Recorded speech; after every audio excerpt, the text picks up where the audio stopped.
बिस्मिल्लाहिर्रहमानिर्रहीम। My dear students, I am Shahzad Waheed और मैं आप लोगों के सामने हाजिर हूँ बायोलॉजी पार्ट 1 का चैप्टर नंबर 11 लेकर। और इस चैप्टर का जो नाम है दैट इज़ बायो एनर्जेटिक्स। इसका मतलब ये है कि इस पर्टिकुलर चैप्टर में हम लिविंग ऑर्गेनिजम्स में एनर्जी रिलेशंस को स्टडी करेंगे, राइट। तो इसको अंडरस्टैंड करने के लिए let's move to the white board. Yes, my dear students, look at this। कि आप लोगों के पास एक दुनिया का स्लोएस्ट एनिमल है। Yes, you're right, ये एक स्लॉथ है। या एक और स्लोएस्ट एनिमल की मैं आपसे बात कर रहा हूं, बिल्कुल सही पहचाना आप लोगों ने, ये एक गार्डन स्नेल है। या फिर हम किसी टेडी बियर की बात कर लें। ये तीनों ऑर्गेनिजम्स बहुत आहिस्ता आहिस्ता मूव करते। ऑन द अदर हैंड, अगर आप लोग चीता को देखें या आप टाइगर को देखें या आप लोग दुनिया के बहुत स्विफ्ट मूविंग स्नेक को देखें जो बहुत पलक झपकने में राइट अपने टारगेट को अटैक करते हैं और उसका जो प्रे है उसे पता भी नहीं चलता कि मेरे साथ क्या हो गया।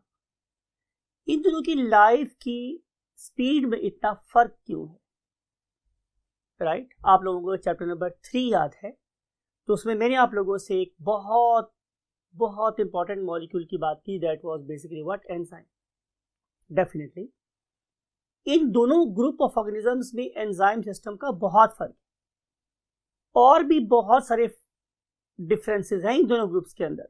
लेकिन अपने टॉपिक से स्टक रहते हुए I want to inculcate another new concept in your brains, and that is कि आप लोगों के इन दोनों ग्रुप्स में जो बेसिक डिफरेंस है वो क्या है, गिब्स फ्री एनर्जी। जिस पर्टिकुलर ऑर्गेनिज्म में free energy means energy available to carry out the reaction is more, that group is very swift, right. और जिस ऑर्गेनिज्म में सिर्फ एनर्जी इतनी है कि वो एक वक्त में एक या दो प्रोसेसेस को ही कैरी आउट करने के लिए काफ़ी है, तो जाहिर है वो ऑर्गेनिज्म बहुत स्लो मूव करेंगे। इसका मतलब ये हुआ कि एंजाइम सिस्टम के साथ साथ आप लोगों की बॉडी में फ्री एनर्जी का भी बहुत इंपॉर्टेंट रोल है। इसी रिलेशन को हम स्टडी करते हैं किस टॉपिक में, चैप्टर 11 में, राइट। कि अगर आप लोगों के पास फ्री एनर्जी अवेलेबल होगी तो रिएक्शंस हो सकेंगे, और अगर फ्री एनर्जी अवेलेबल ना हुई तो biochemical reactions will not proceed in the given direction, right. अब हम अंडरस्टैंड करेंगे किसको, फ्लैश कार्ड को, कि हमारे इस पर्टिकुलर लेक्चर में हम क्या क्या अंडरस्टैंड करने वाले। So number 1 is we want to understand the definition, because definition is very very important. So I have already placed few very important words on the board. तो यू नो वेरी वेल कि मैं ऐसा कब करता हूँ कि जब मैंने ज़ाहिर है उस चीज़ की इंपॉर्टेंस को हाईलाइट करना होता है।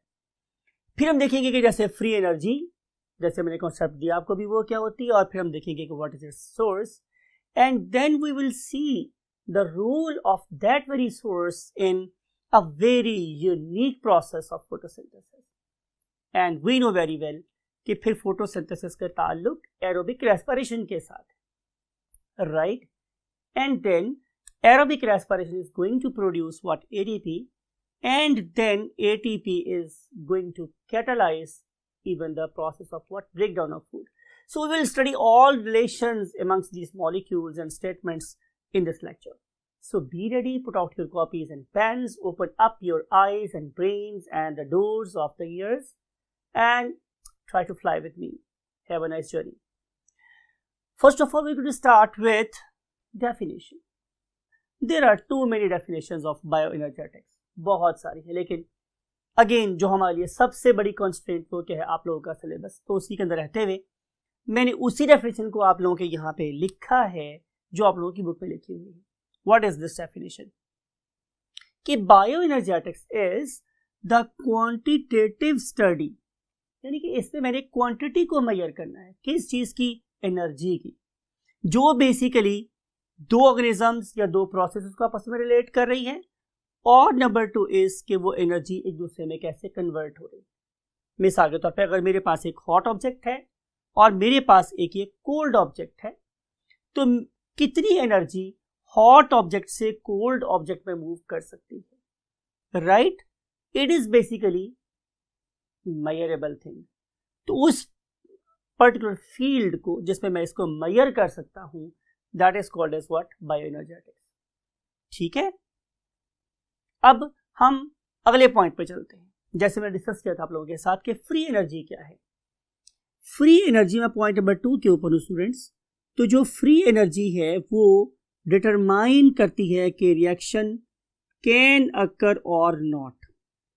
अगर आप इसे फिजिक्स केमिस्ट्री की ज़बान में बात करें तो इसे सबसे पहले डिस्कवर किया था गिब्स ने, तो हम इसे गिब्स फ्री एनर्जी का नाम भी दे सकते हैं, राइट? अब जो फ्री एनर्जी है वो उसका सोर्स क्या है? उसका मेरे पास स्टूडेंट्स क्या है? सोर्स। तो सोर्स है मेरे पास सन। अब आप लोगों की इस कुर्रा अर्ज पे, जैसे मैंने बोला था कि शायद यही वो जगह है हमारी इस कायनात में जहां पे जिंदगी पनप रही है, where life can thrive actually. तो उसका जो सोर्स है वो कैसा है? सन। अब आप लोगों की बुक ने 2 वर्ड यूज की है। सन इज डायरेक्ट सोर्स और indirect source of energy for all biochemical processes taking place on the face of Earth. Right? So, we want to write this word for all biochemical processes. Right? अब you know very well कि हमारे पास क्या present है? जाहिर है सन, right? अब इस particular सन में से क्या निकल रही है? 2 किस्म की एनर्जी निकल रही है, जो हम अपनी सिर्फ बायोलॉजिकल पॉइंट ऑफ व्यू से बात करेंगे। हम इसमें फिजिक्स और केमिस्ट्री को जाहिर है डायरेक्टली इन्वॉल्व नहीं कर सकते।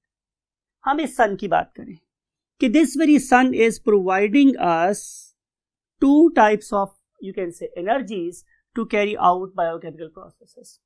One of them is called as light energy and other one is called as heat energy, right? अब अगर हम लाइट एनर्जी और हीट एनर्जी की बात करें तो क्या मेरे पास कोई ऐसा ऑर्गेनिज्म है जो इस सन से आने वाली 2 फॉर्म्स ऑफ एनर्जीज को डायरेक्टली इस्तेमाल करे? तो आंसर इज नो। अगर फॉर एग्जांपल मुझे भूख लगी हुई है तो ऐसा नहीं है कि मैं जाके धूप में बैठूंगा तो मेरी भूख खत्म हो जाएगी, या मेरी बॉडी उस पर्टिकुलर सन से ऑब्टेन वाली एनर्जी को मेरी डिफरेंट बायोकेमिकल प्रोसेसेस को कंटिन्यू करवाने में इस्तेमाल कर सकती। इसका मतलब है कि ऑल दो तमाम बायोकेमिकल रिएक्शंस का डायरेक्ट और इनडायरेक्ट सोर्स ऑफ एनर्जी क्या है? मेरे पास सन, लेकिन सन से ऑब्टेन होने वाली लाइट और हीट किसी भी किस्म की लाइफ के लिए डायरेक्ट सोर्स ऑफ एनर्जी नहीं है। Even it is not a direct source of energy for the plants. Plant भी डायरेक्टली उसको यूज नहीं कर सकते। तो फिर होता क्या है? इस पर्टिकुलर सन से आने वाली इस फॉर्म ऑफ एनर्जी को प्लांट्स यूज करते हैं। ठीक है, ये किसके पे फॉल कर रही है स्टूडेंट्स? प्लांट के, फॉर एग्जांपल लीव्स पे फॉल कर रही है। से दीज आर द लीव्स।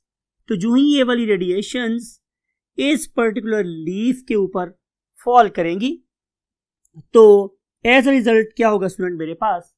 कि मेरे ये वाले लीव्स क्या बनाएंगे? एक केमिकल एनर्जी। इनफैक्ट ये जो मेरे पास प्लांट है ये सोलर एनर्जी को केमिकल एनर्जी में कन्वर्ट कर रहा है, right? So we can write solar energy can be converted by the plants into chemical energy. अब एक दफा अगर हम लोगों ने केमिकल एनर्जी बना ली तो नॉट ओनली इसे प्लांट्स खुद यूज कर सकते हैं बल्कि ये दूसरे ऑर्गेनिजम्स की एनर्जी का सोर्स भी हो सकते हैं। तो ये बात हमें यहां से पता चली कि अगर ये तमाम एनर्जी का सोर्स मेरे पास सन ही है, but even plants cannot consume solar energy to carry out their processes. If they want to carry out these processes, so we have to convert solar energy into chemical energy, right? For example, you know very well make first of all trioses, ये हमने बहुत detail से पढ़ा था chapter number 2 में, and then we can combine these trioses together and we can have what? Hexoses, right? So 3 carbon compound will combine with 3 carbon compound and we will have a 6 carbon compound, and that very 6 carbon compound is called as hexose, for example glucose, right? So photosynthesis का process बहुत essential है. If there is no sun, there will be no photosynthesis. Therefore we say कि ultimate source of energy for an ecosystem or for the earth or for this world is basically nothing other than sun, right? So now we want to move to the next concept. Next concept ये है कि सिर्फ और सिर्फ इस particular process ने plant को energy provide नहीं की, बल्कि it is another source for very very vital biochemical reaction that is called as what? Respiration. But how? Let's see it. You know very well कि during the course of photosynthesis we produce oxygen as a byproduct, right? Once we had oxygen in the environment, तो anaerobic environment convert हो गया किस में? Aerobic environment में. और अगर मैं इस चैप्टर के कोर्स में आपको ये बात बताऊंगा कि अगर मेरे पास कंडीशंस कैसी हैं एनएरोबिक, तो जो अमाउंट ऑफ एनर्जी प्रोड्यूस हो सकती है वो बहुत कम है. लेकिन अगर कंडीशंस मेरे पास क्या हो जाए एरोबिक, मींस मैं ऑक्सीजन की मदद से सांस लेना शुरू कर दूं, तो फिर मेरे पास जो अमाउंट ऑफ एनर्जी प्रोड्यूस हो रही है वो बहुत ज़्यादा बढ़ जाए. इसका मतलब ये था कि ऑक्सीजन के प्रोड्यूस होने के साथ साथ ही, वही बात है, मैं वर्ड बार बार यूज़ करूँ, मैं चैप्टर नंबर 3 में भी वर्ड यूज़ किया था कि ज़िंदगी की जो डायनामिज्म है, राइट, ज़िंदगी की जो स्पीड है, पेस है, रफ्तार है, वो बहुत ज़्यादा क्या हो गई? चेंज हो गई. बिकॉज कि अब वो जो फ्री एनर्जी अवेलेबल होनी थी मेरे सिस्टम में वो बहुत ज़्यादा बढ़ गई. आप ये कह सकते हैं, अगर कोई बंदा आपसे ये पूछे कि एरोबिक रेस्पिरेशन का और फ्री एनर्जी का आपस में क्या रिलेशन है, तो आप ये बताएंगे कि एरोबिक रेस्पिरेशन के रिजल्ट में अमाउंट ऑफ जो फ्री एनर्जी प्रोड्यूस हो रही थी, जो amount of free energy produce हो रही थी, it was much higher than the anaerobic environment. So इस पर्टिकुलर रेस्पिरेशन के रिजल्ट में प्रोड्यूस हुआ एक बहुत ही यूनिक मॉलिक्यूल जिसका नाम क्या था मेरे पास students? ATP. Once we had this ATP, तो फिर हमारे पास क्या हुआ कि हमारे पास 2 किस्म के रिएक्शन का लिंकर मिल गया, उनको जोड़ने वाला कंपाउंड मिल गया. That was basically what? ATP. So जब आप एनाबोलिज्म को और कैटाबोलिज्म को, ये आपने वर्ड पढ़ा हुआ है पहले से, एनाबोलिज्म क्या होती है, कैटाबोलिज्म क्या होती है, चैप्टर नंबर 2 में, कि sum of all constructive reactions is called as anabolism and some of all destructive reactions is called as catabolism and some of these two is called as metabolism. So आप लोगों की body में जितने भी metabolic reactions हो सकते थे या होते थे, उनको आपस में लिंक करवाने के लिए जो मॉलिक्यूल यूज हुआ that was basically ATP. And you know very well, आपने पढ़ा हुआ चैप्टर नंबर 2 में कि ATP stands for adenosine triphosphate, right. अब आप थोड़ा गौर से देखिए, तो जिस प्रोसेस में हम एनर्जी को यूज कर रहे हैं, कंज्यूम कर रहे हैं, that is basically called as anabolic process. And the best anabolic process that we are going to study in this chapter is photosynthesis. और यू नो वेरी वेल कि मैंने बोला था कैटाबॉलिज्म को आप कराटे से याद कर सकते हैं, और कराटे के जो प्लेयर्स होते हैं तो चीजों को तोड़ते हैं, बनाते नहीं हैं. तो catabolism is a process of what? Break down. So respiration is a catabolic process. अब फोटोसिंथेसिस को मींस एनाबॉलिक प्रोसेस को और रेस्पिरेशन मीन कैटाबॉलिक प्रोसेस को, जो चीज आपस में लिंक अप करने वाली है वो क्या है? Basically ATP, right my dear students. तो ये वो यू कैन से कॉन्सेप्ट थे जो बहुत ज़्यादा एसेंशियल थे to carry outward the understanding of the phenomenon taking place in this chapter. अब इसके बाद हम पहले स्टडी करेंगे फोटोसिंथेसिस को, और उसके बाद हम इस चैप्टर के सेकेंड हाफ में मूव कर जाएंगे, that is basically respiration. It means कि we are going to carry out anabolism first, followed by the process of what? Catabolism. So let's start with the photosynthesis, right? So somewhere here we want to start the very unique process of what? photosynthesis. And you are a learned group of students, you know very well okay, what is meant by the photo. You know, yes, absolutely perfect, light. And what is the meaning of synthesis? To make. It means we are going to make something with the help of light. But you know very well कि these are the just conditions. Conditions किसके लिए हैं? For the reactants to combine together to give us the products. Now again concentrate your book.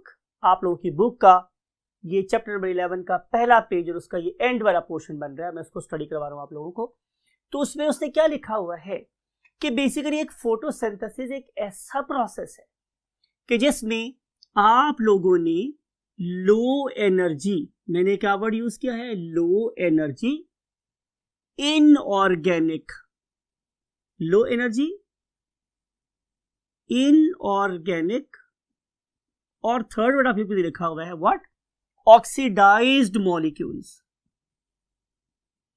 तो तीन word आपने अपने mind में रखने हैं इस प्रोसेस को अंडरस्टैंड करने के लिए कि वो मॉलिक्यूल्स लो एनर्जी हैं, वो इनऑर्गेनिक है, और वो ऑक्सीडाइज्ड मॉलिक्यूल है. किस चीज के? कार्बन के और हाइड्रोजन के. अब आप जरा गौर से देखिए, सोचिए कि आप लोगों के माइंड में कार्बन का कौन सा ऑक्सीडाइज्ड कंपाउंड फॉर्म आपके माइंड में आएगा? तो यस 100% यू राइट. तो आपने फॉर्म बोला sir CO2. So very famous oxidized inorganic molecule of carbon is carbon dioxide.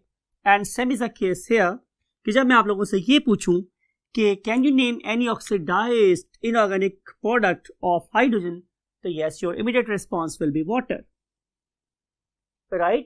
तो मेरा कहने का मकसद स्टूडेंट ये है कि जब हम लोग कार्बन के ऑक्सीडाइज्ड लो एनर्जी मॉलिक्यूल को हाइड्रोजन के लो एनर्जी ऑक्सीडाइज्ड मॉलिक्यूल से कंबाइन करवाते हैं in the presence of what, sunlight, in the presence of what, sunlight, and most important thing is in the presence of some what, plant pigments. And I think कि आप line में पढ़ के आए हैं, one of the very famous molecule is chlorophyll. And you have read many of its, you can say,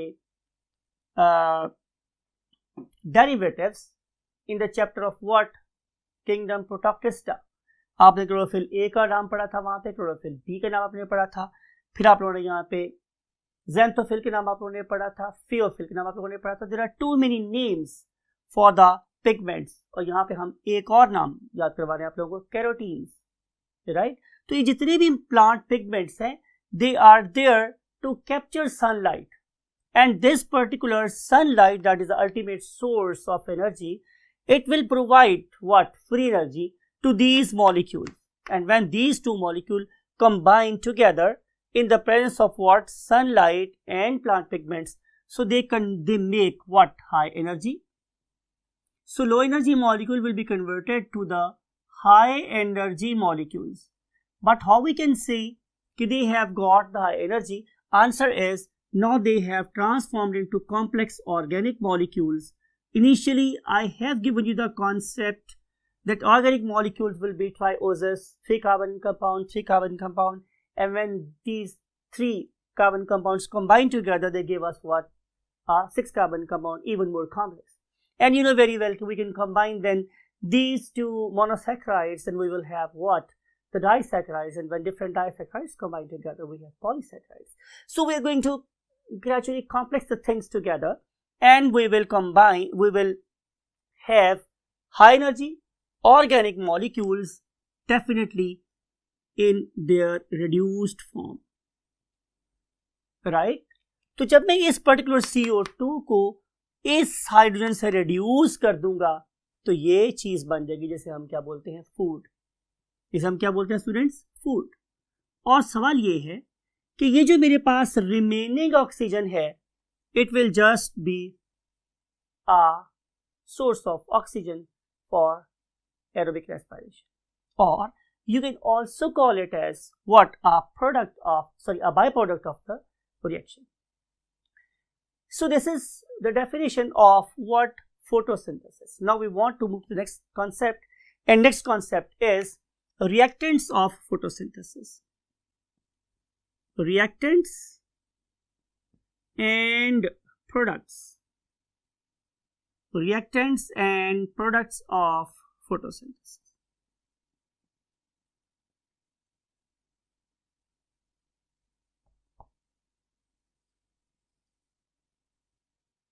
You have studied this concept in grade 9 again, and I know you have an idea. Okay, this is a very complex process. It consists of two very complex, you can say, set of reactions. One of them is called as what? Light reaction. The other one is called as dark reaction. And itself, dark reaction is a complex chain of reactions known as Calvin cycle. But however, in the beginning, we just want to give its summary. And how we can write the summary of the reaction? By an equation. And that equation gives us CO2. It is a very first reactant. And then we have what? H2O, it is a second reactant. And then we place an arrow and we write something like it. Sunlight at the top of arrow. And then we place plant pigments at the base.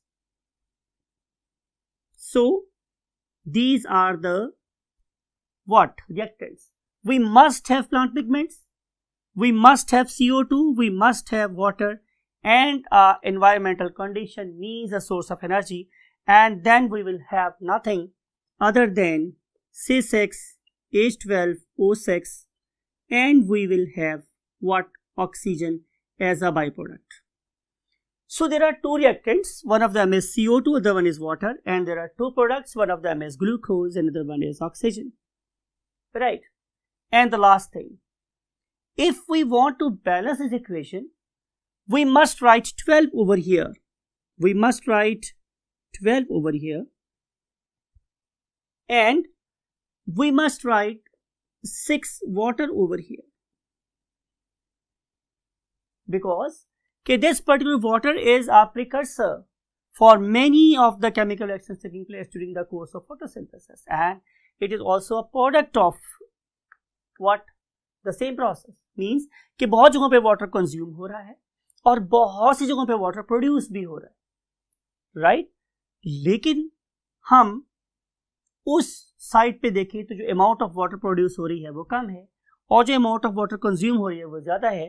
तो अगर मैं इस तरफ water लिख दूं और इस तरफ वाटर को ना भी लिखूं तो फ़र्क नहीं पड़ेगा. इसलिए अगर मैं इस सारी रिएक्शन को ऐसे सम अप कर दूं कि CO2 plus water in the presence of sunlight and what?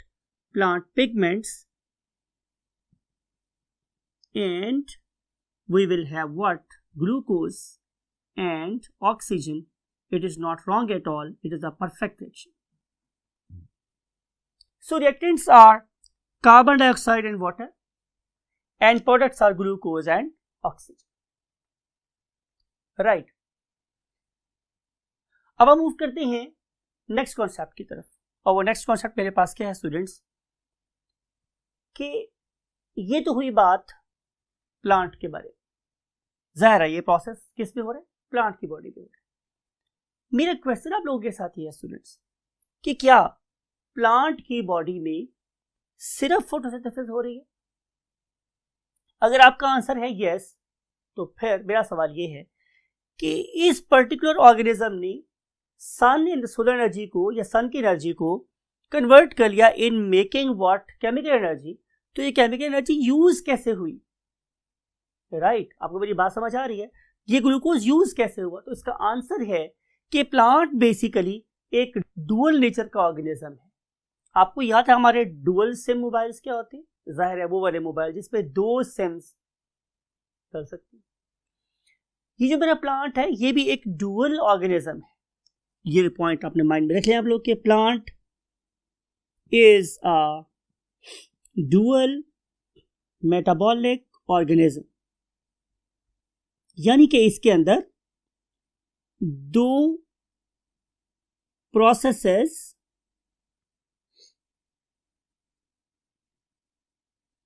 Side by side चल रही हैं। देयरफॉर मैंने इसके लिए क्या वर्ड यूज किया स्टूडेंट्स? Dual organism. इसके अंदर दो प्रोसेसेस साइड बाय साइड चल रहे हैं। आइए अंडरस्टैंड करते हैं कैसे। इसको अंडरस्टैंड करने के लिए हम एक ग्राफ बनाएंगे, राइट? और यू नो वेरी वेल कि हम ग्राफ में क्या कर रहे होते हैं स्टूडेंट्स? हम हमेशा दो लाइन लगाते हैं। तो स्टूडेंट्स कंटेनिंग ऑर्गेनिज्म, तो इसका मतलब ये हुआ स्टूडेंट्स कि इसके पास दो किस्म की रिएक्शंस हो रहे हैं। One of them is called as what? Photosynthesis, and other one is called as respiration. इसमें दोनों प्रोसेसेस साथ साथ हो रहे हैं। मैंने आपको बताया था कि प्लांट भी सोलर एनर्जी को डायरेक्टली यूज नहीं कर सकते। प्लांट भी सोलर एनर्जी को डायरेक्टली यूज नहीं कर सकते। तो प्लांट क्या करते हैं? वो पहले फोटोसिंथेसिस के प्रोसेस से इस ग्लूकोज को प्रोड्यूस करते हैं। फिर वो ग्लूकोज जो उन्होंने during the process of photosynthesis produce किया था, उस ग्लूकोज को क्या करते हैं? बर्न करते हैं। ग्लूकोज को ऑक्सीडाइज करते हैं।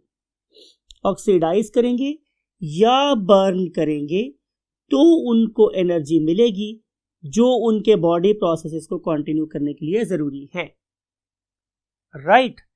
अब ये वाले दो प्रोसेसेस मींस फोटोसिंथेसिस और रेस्पिरेशन एक प्लांट बॉडी में कैसे कोरिलेटेड हैं, कैसे आपस में जुड़े हुए हैं, कैसे लिंक्ड हैं, उसको अंडरस्टैंड करने के लिए हम ये वाला ग्राफ देखते हैं, राइट?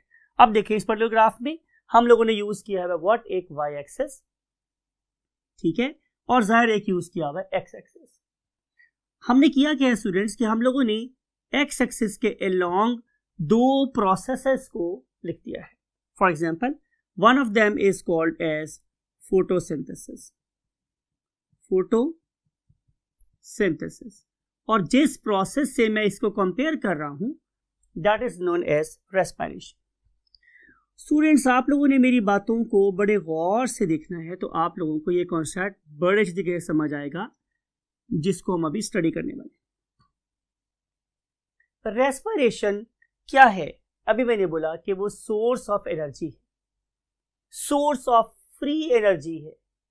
और ये रेस्पिरेशन कौन करता है? बात को थोड़ा गौर से सुनेंगे आप लोग। रेस्पिरेशन करते हैं उस ऑर्गेनिज्म की बॉडी के सेल्स, राइट?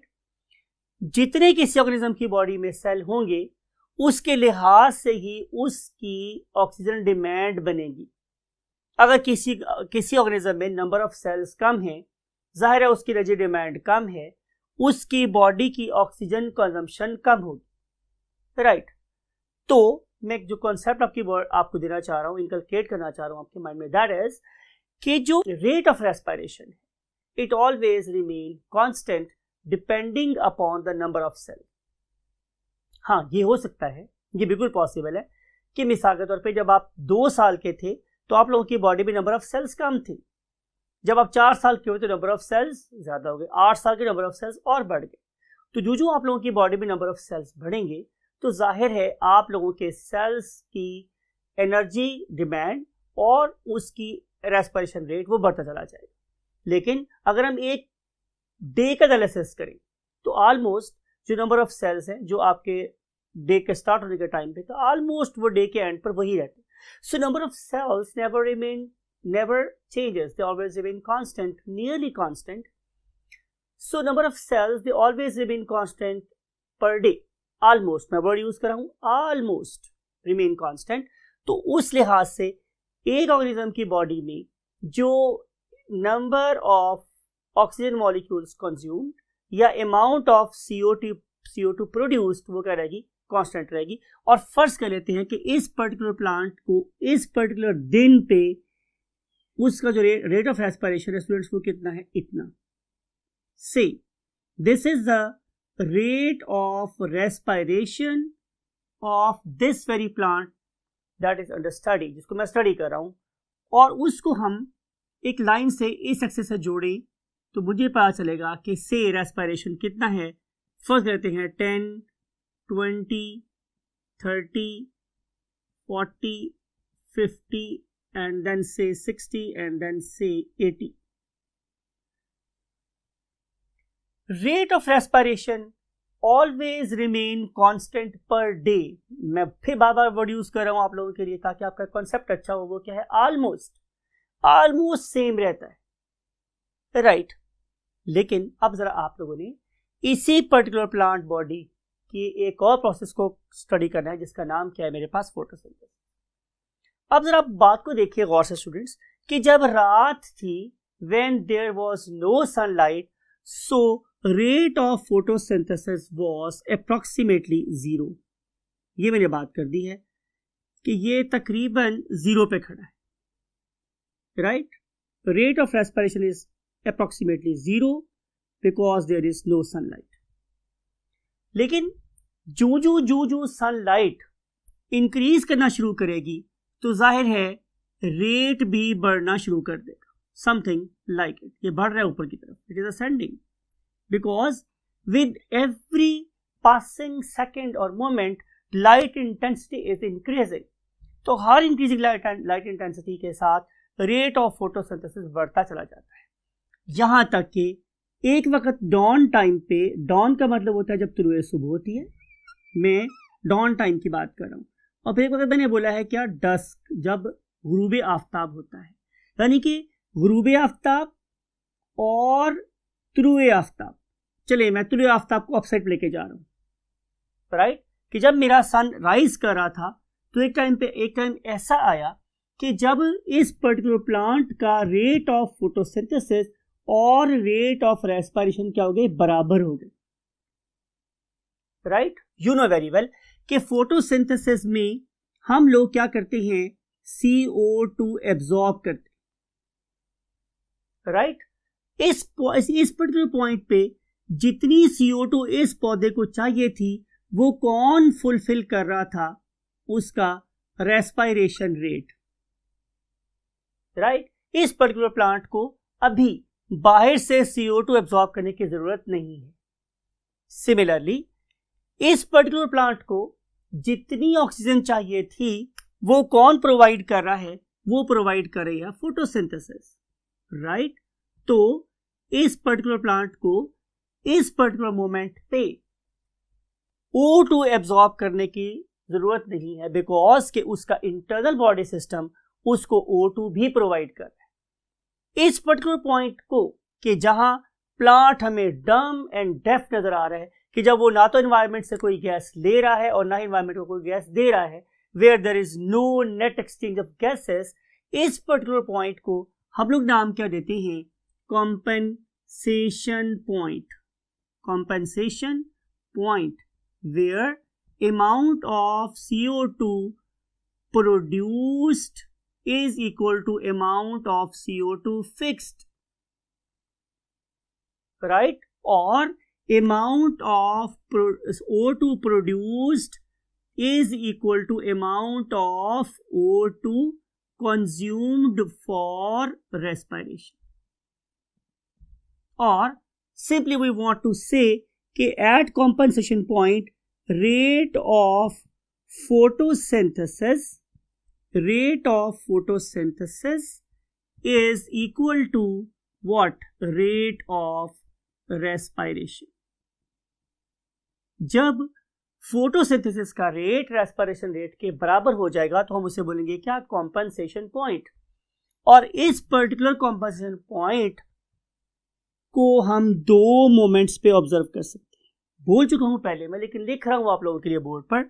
एक का नाम क्या था? Dawn. At the time of dawn, इसको हम उर्दू में लिख सकते हैं क्या? तुलुए आफ्ताब, जब सन राइज हो रहा होता है। और एक क्या होता है वर्ड मेरे पास? डस्क। और डस्क का मतलब होता है गुरूबे आफ्ताब, राइट। ये कौन सा प्रोसेस है? गुरूबे आफ्ताब, राइट। अब इस पर्टिकुलर पॉइंट से ऊपर क्या है।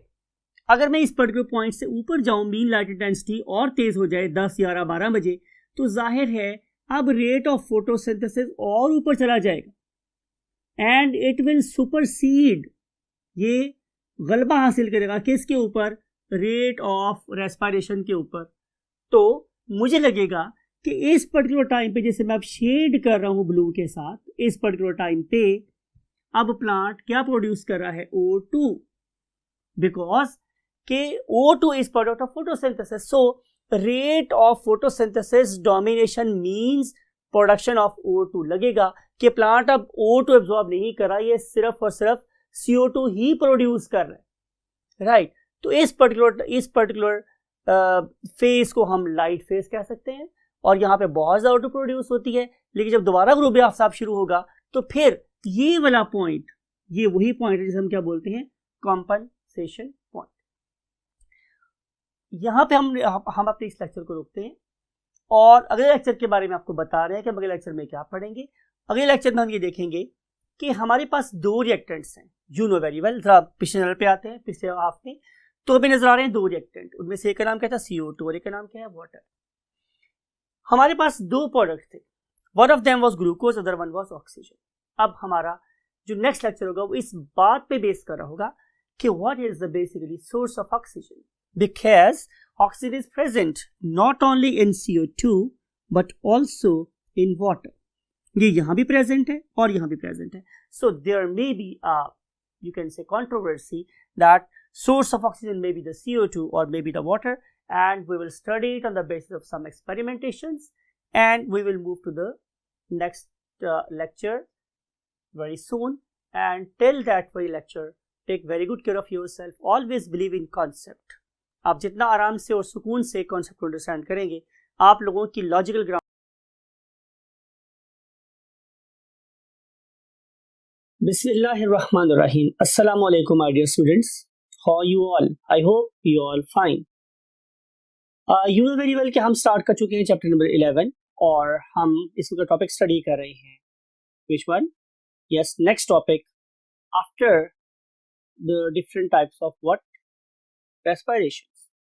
Last lecture में you know very well कि हमने डिस्कस किया था किसको, एरोबिक रेस्पिरेशन की इंट्रोडक्शन ली थी हमने, और फिर हम लोगों ने अल्कोहलिक फर्मेंटेशन और फिर उसके बाद लैक्टिक एसिड फर्मेंटेशन को हमने डिस्कस किया था। आज हम उसी बात को लेके आगे बढ़ेंगे और ये अंडरस्टैंड करेंगे कि इन रेस्पिरेशंस में उस पर्टिकुलर डिफरेंस के अलावा और क्या क्या डिफरेंस हो सकता है, in the terms of energy, in the terms of step, in the terms of occurrence, और फिर आखिर हमारी एरोबिक रेस्पिरेशन में जो माइटोकॉन्ड्रिया इन्वॉल्व है, आखिर उसका क्या रोल है, और फाइनली डिस्कस ये करेंगे कि हमारे ATP का स्ट्रक्चर कैसा है और उसमें एनर्जी कहाँ कहाँ स्टोर होती है। So let's move to the white board.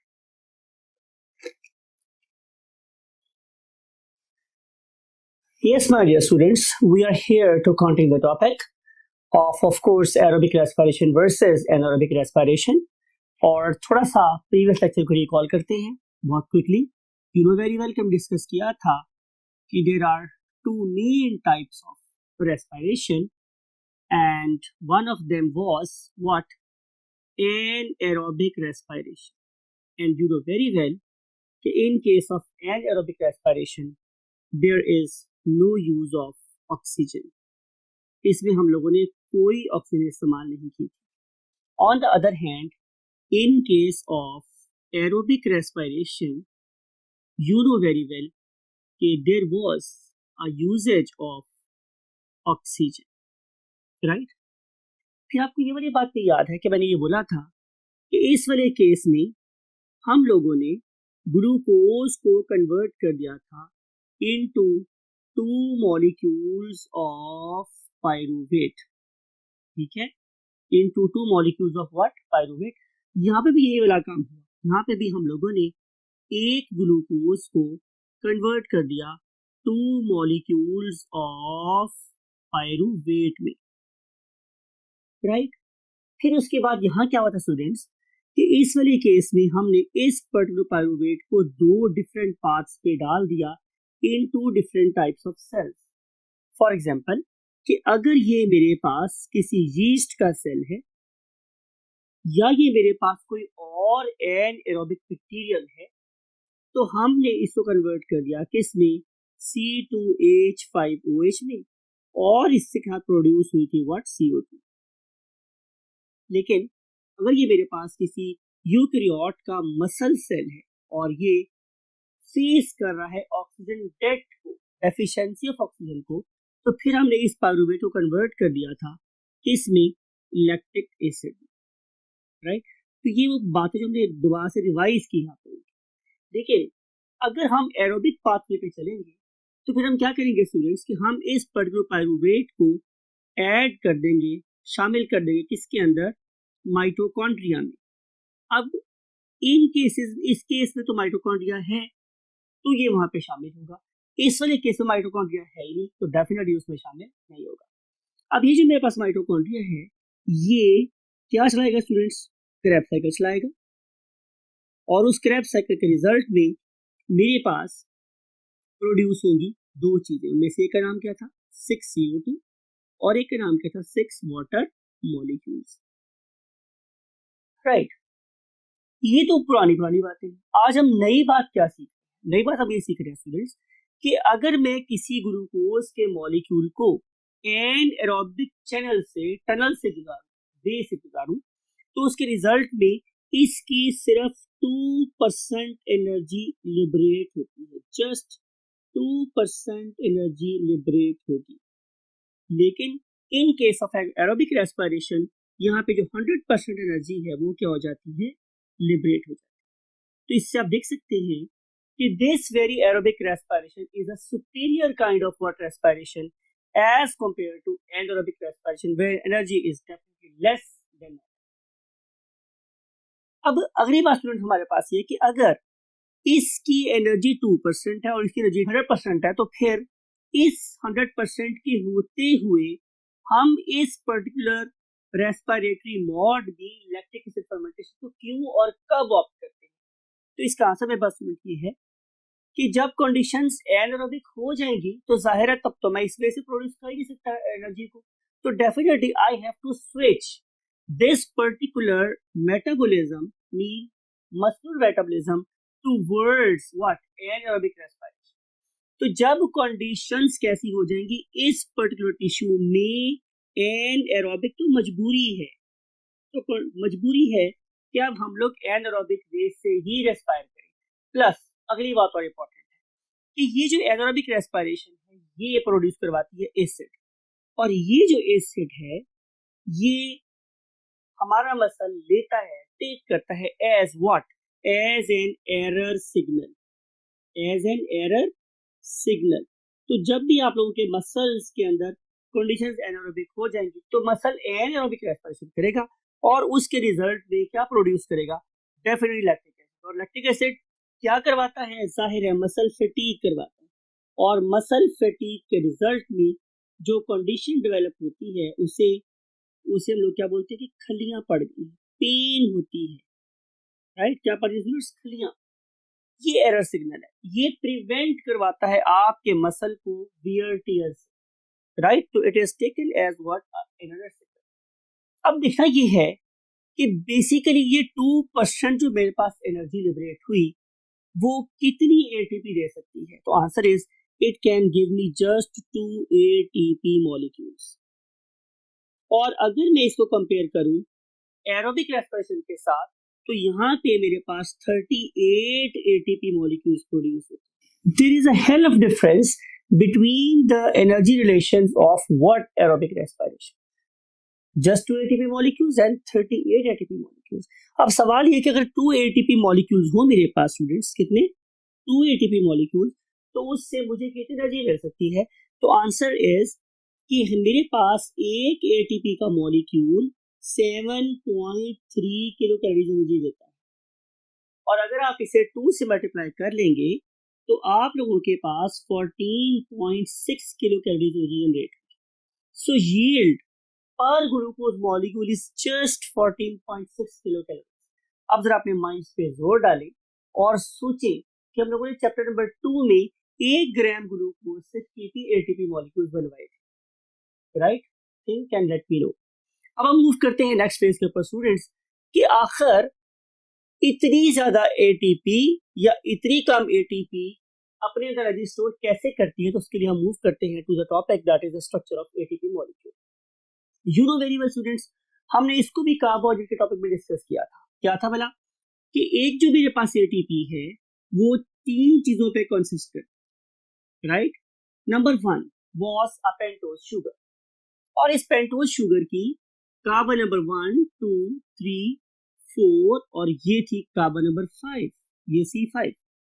इस कार्बन नंबर 5 के साथ अटैच हो जाते थे क्या? फॉस्फेट्स। लुक एट दिस, कि अगर मेरे पास एक फॉस्फेट अटैच है यहां से लेकर यहां तक, और इस पे अटैच हो गई क्या? तीसरी चीज। पहली चीज क्या थी मेरे पास? Pentose sugar. दूसरी चीज क्या थी? फॉस्फेट। और तीसरी चीज मेरे पास यहाँ पे क्या अटैच चाहिए? Adenine. This is adenine. You know adenine is nitrogenous base. आप लोगों ने इसको बहुत डिटेल से पढ़ा हुआ है। कहाँ? Structure of DNA. Adenine, guanine, cytosine, thymine, ये वही एडिनिन न्यूक्लियोटाइड, राइट? अब इस एडिनिन न्यूक्लियोटाइड में अगर एक फॉस्फेट अटैच है तो यहां से लेके यहां तक इसका नाम क्या है स्टूडेंट्स? AMP, adenosine monophosphate. बात को जरा गौर से सुनिएगा। इस एएमपी की एनर्जी वैल्यू 0, कोई एनर्जी वैल्यू नहीं। लेकिन जब मैं इसके अंदर इसके साथ अटैच कर दूंगा एक और फॉस्फेट, तो इसकी एनर्जी वैल्यू क्या हो जाएगी? ज्यादा हो जाएगी। और जब मैं इसके साथ अटैच कर दूंगा एक और phosphate, third phosphate, something like it, तो जाहिर है अब इसकी एनर्जी वैल्यू क्या हो जाएगी? मैक्सिमम।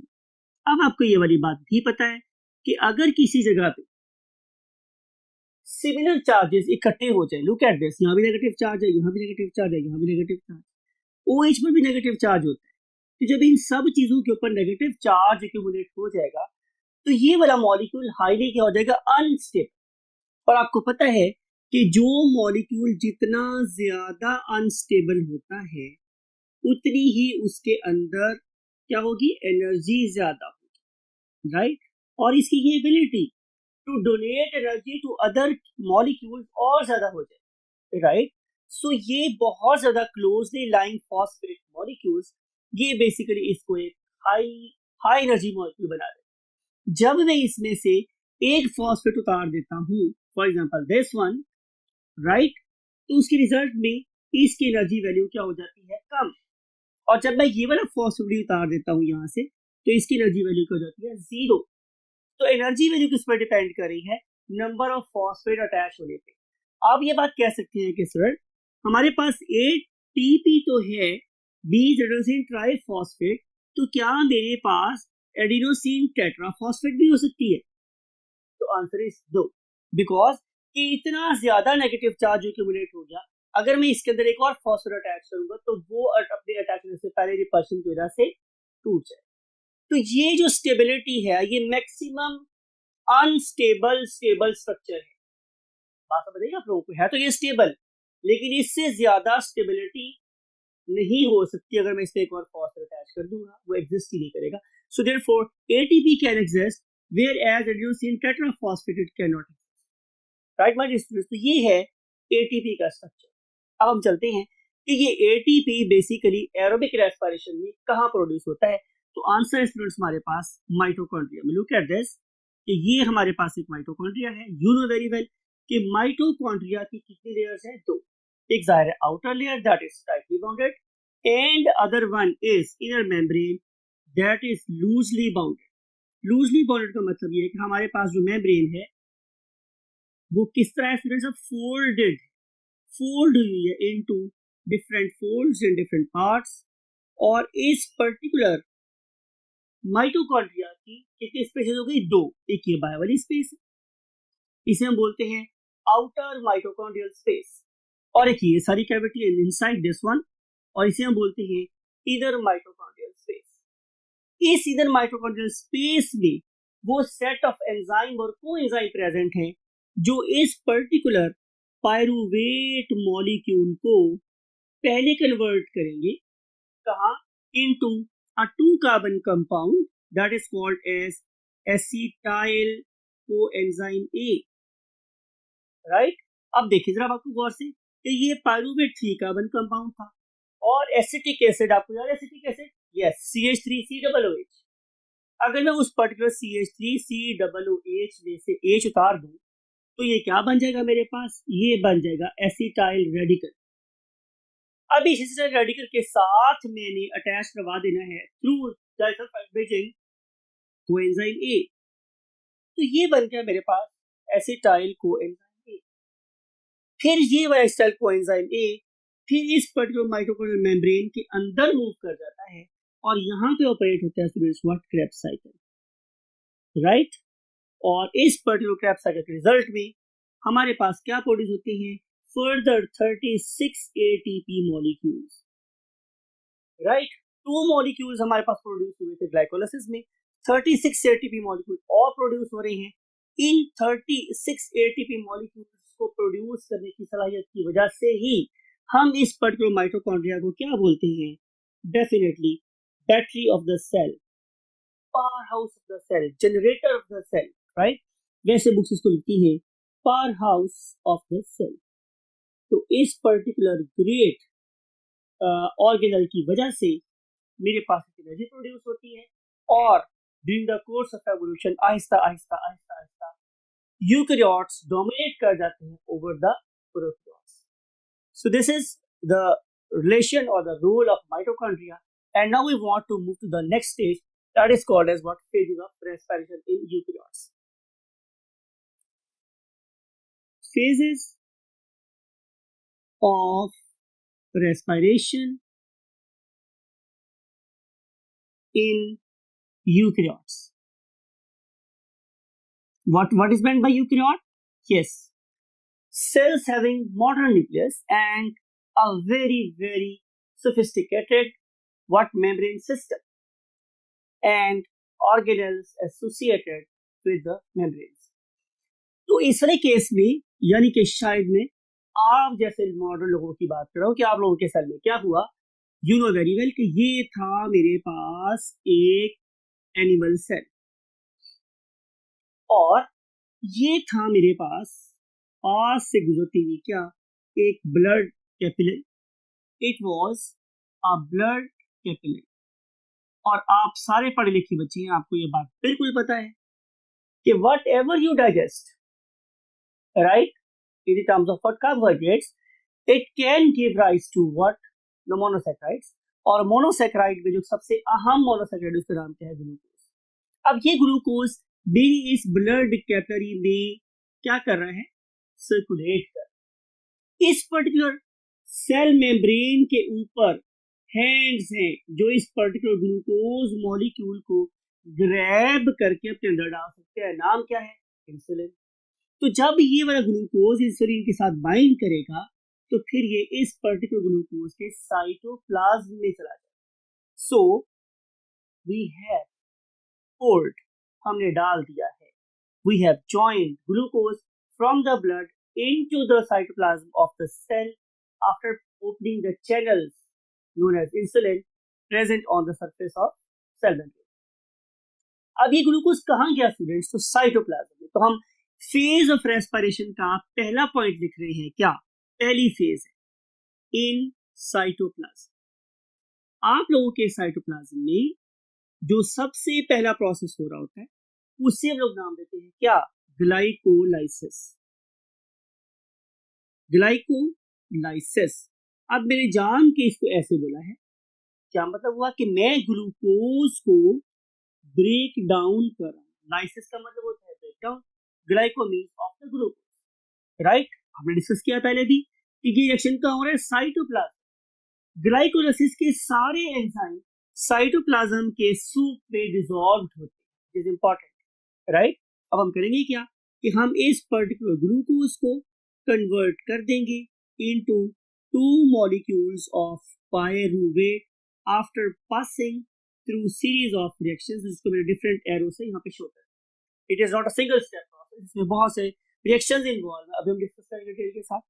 तो ग्लूकोज कन्वर्ट हो जाएगा 2 मॉलिक्यूल्स ऑफ पायरुवेट में। Remember, glucose is basically C6H12O6, ये 6 कार्बन कंपाउंड है और ये जो मेरे पास पायरुवेट है ये बेसिकली एक 3 कार्बन का फॉर्मूला है C3H4O3। ये फॉर्मूला मैंने बार बार लिखा है ताकि आप लोगों को याद हो जाए। ग्लूकोज में C6H12O6 और यहाँ पे C3H4O3, ये फॉर्मूला किसका है? पायरुवेट। अब क्या होगा students, can you let me know कि पायरुवेट कहाँ बना? Very good, you are right, ये बना है हमारे साइटोप्लाज्म। अब साइटोप्लाज्म के बाद ये वाले 2 पायरुवेट के मॉलिक्यूल्स फाइंड, किसको फाइंड करेंगे? They will find the mitochondria. अब ये वाले 2 पायरुवेट मॉलिक्यूल माइटोकॉन्ड्रिया के पास है। अब माइटोकॉन्ड्रिया में आपको मैंने भी ड्रॉ करके बताया कि 2 मेम्ब्रेन है, आउटर और इनर। इस पर्टिकुलर आउटर माइटोकॉन्ड्रियल स्पेस में एक रिएक्शन होगा जो मैं भी डिस्क्राइब किया आप लोगों को, सिर्फ मैंने यहाँ पे उसका नाम बताना है। उस रिएक्शन का नाम है व्हाट? Link reaction. लाइक वो लिंक रिएक्शन यहाँ पे हो कि मैं इस पर्टिकुलर पायरुवेट को इस आउटर माइटोकॉन्ड्रियल मैट्रिक्स में भेज दूंगा, जिसके बाद ये वाले 2 पायरुवेट मॉलिक्यूल्स 2 एसिटाइल कंपाउंड में कन्वर्ट हो जाएंगे, CH3COO में कन्वर्ट हो जाएंगे, राइट। फिर ये वाला acetyl compound, acetyl molecule sulphide bridge के थ्रू किससे कंबाइन होगा? कोएंजाइम ए के साथ। अब ये जो मेरे पास मॉलिक्यूल बना है, it has a potential to shuttle into the inner mitochondrial membrane. यानी कि अगर मेरे पास कोएंजाइम ए अटैच नहीं होगा तो ये एसिटाइल मॉलिक्यूल मेरे इस पर्टिकुलर माइटोकॉन्ड्रिया के अंदर नहीं जा सकता। जब ये एसिटाइल कोएंजाइम ए बन गया तो अब ये यहां से मूव करके इस माइटोकॉन्ड्रियल मेम्ब्रेन के अंदर जा सकता है। ये कहां पर था स्टूडेंट्स? यहाँ मीन ये इस पर्टिकुलर पॉइंट से अंदर जा सकता है, राइट। ये है मेरे पास second phase of aerobic respiration और इसे हम लोग किस नाम से जानते हैं? लिंक रिएक्शन के नाम से जानते हैं। लिंक रिएक्शन क्यों? कि ये जोड़ने के लिए इस्तेमाल होगा ग्लाइकोलाइसिस के प्रोडक्ट्स को उस पर्टिकुलर साइकिल के साथ जो इनर माइटोकॉन्ड्रियल मेम्ब्रेन के अंदर हो रहे हैं। उन पर्टिकुलर रिएक्शंस को हम क्या बोलते हैं? Krebs cycle, right. तो थर्ड फेज मेरे पास क्या आ जाती है students? Number 3 is basically a Krebs cycle, right. तो ये जो क्रेब्स साइकिल है ये भी एक साइक्लिक प्रोसेस जो नंबर ऑफ प्रोडक्ट्स बनाएगा और इवेंचुअली इससे मुझे क्या ऑब्टेन होगी? यस यू राइट, मेरे पास CO2 बनेगी 6, फिर मेरे पास बनेंगे 6 वाटर मॉलिक्यूल्स और टोटली मेरे पास 38 ATP मॉलिक्यूल्स बन जाएंगे टोटली। तो ये है मेरे पास फेजेस, राइट। दोबारा से अगर समराइज करना चाहेंगे तो पहली फेज मेरे पास क्या है? ग्लाइकोलाइसिस। दूसरी फेज मेरे पास क्या है? Link reaction, right. और जो मेरे पास थर्ड फेज है is called as Krebs cycle, right. और इन सारी फेजेस से गुजर के अल्टीमेटली मेरे पास क्या बन जाती है? 38 ATP मॉलिक्यूल्स और ग्लूकोज की ब्रेकडाउन कर जाती है कंप्लीट। इस पर्टिकुलर लेक्चर की हमने आपसे बहुत इंपॉर्टेंट बात करनी है, वो स्टूडेंट्स ये है कि हमारे बॉडी में glucose step by step Aahista Aahista break होता है, एकदम से ब्रेक नहीं हो जाता। अगर ग्लूकोज एकदम से ब्रेक हो जाता तो उसकी मिसाल कैसी होती? बिल्कुल जैसे कि मैं ग्लूकोज के मॉलिक्यूल स्टोव पे फेंक दूं तो वो फौरन जल जाएगा, बहुत एनर्जी प्रोड्यूस। अगर ये प्रोसेस मेरी बॉडी में भी हो रहा होता तो मेरी बॉडी जल जाती, ओवरहीट हो जाती, लेकिन मेरा बॉडी टेम्परेचर कभी 37 से ज्यादा नहीं होता। उसके पीछे आंसर क्या है? आई अंडरस्टैंड एग्जाम्पल से अगर मैं किसी डमी को लूं फॉर एग्जाम्पल और उसे मैं 3rd या 4th फ्लोर से पुश करूं तो वो डमी जाहिर है बहुत ज्यादा पोटेंशियल एनर्जी रखती थी। जब मैंने उसको जमीन पे फेंका तो कन्वर्ट हुई के में और वो बेचारी जमीन पे आते ही पाश पाश हो गई, राइट। लेकिन अगर मैं उसी डमी को अपने साथ क्या करूं? स्टेयर्स के थ्रू नीचे लेके आऊंगा तो डेफिनेटली वो बिल्कुल स्टेबल रहेगी, उससे कोई प्रॉब्लम नहीं होगी। So same is the case यार कि अगर ग्लूकोज एकदम से ब्रेक हो जाए, बर्न हो जाए तो ट्रिमेंडस अमाउंट ऑफ एनर्जी एकदम से निकलेगी। और अगर मैं ग्लूकोज को सेल में step by step Aahista Aahista करके ब्रेक डाउन करूंगा तो एनर्जी यूजफुल होगी और हार्मफुल नहीं रहेगी। आई होप कि आपने इन एनर्जी रिलेशंस को और पर्टिकुलरली हमारी एरोबिक रेस्पिरेशन कौन से स्टेप्स हैं उनको आपने समझ लिया होगा। और हम नेक्स्ट लेक्चर में आपसे इस बात से मिलेंगे कि how basically glycolysis takes place, means the reactions of glycolysis. Till that time, take very good care of yourself and again your great parents, and try to distribute facilities in your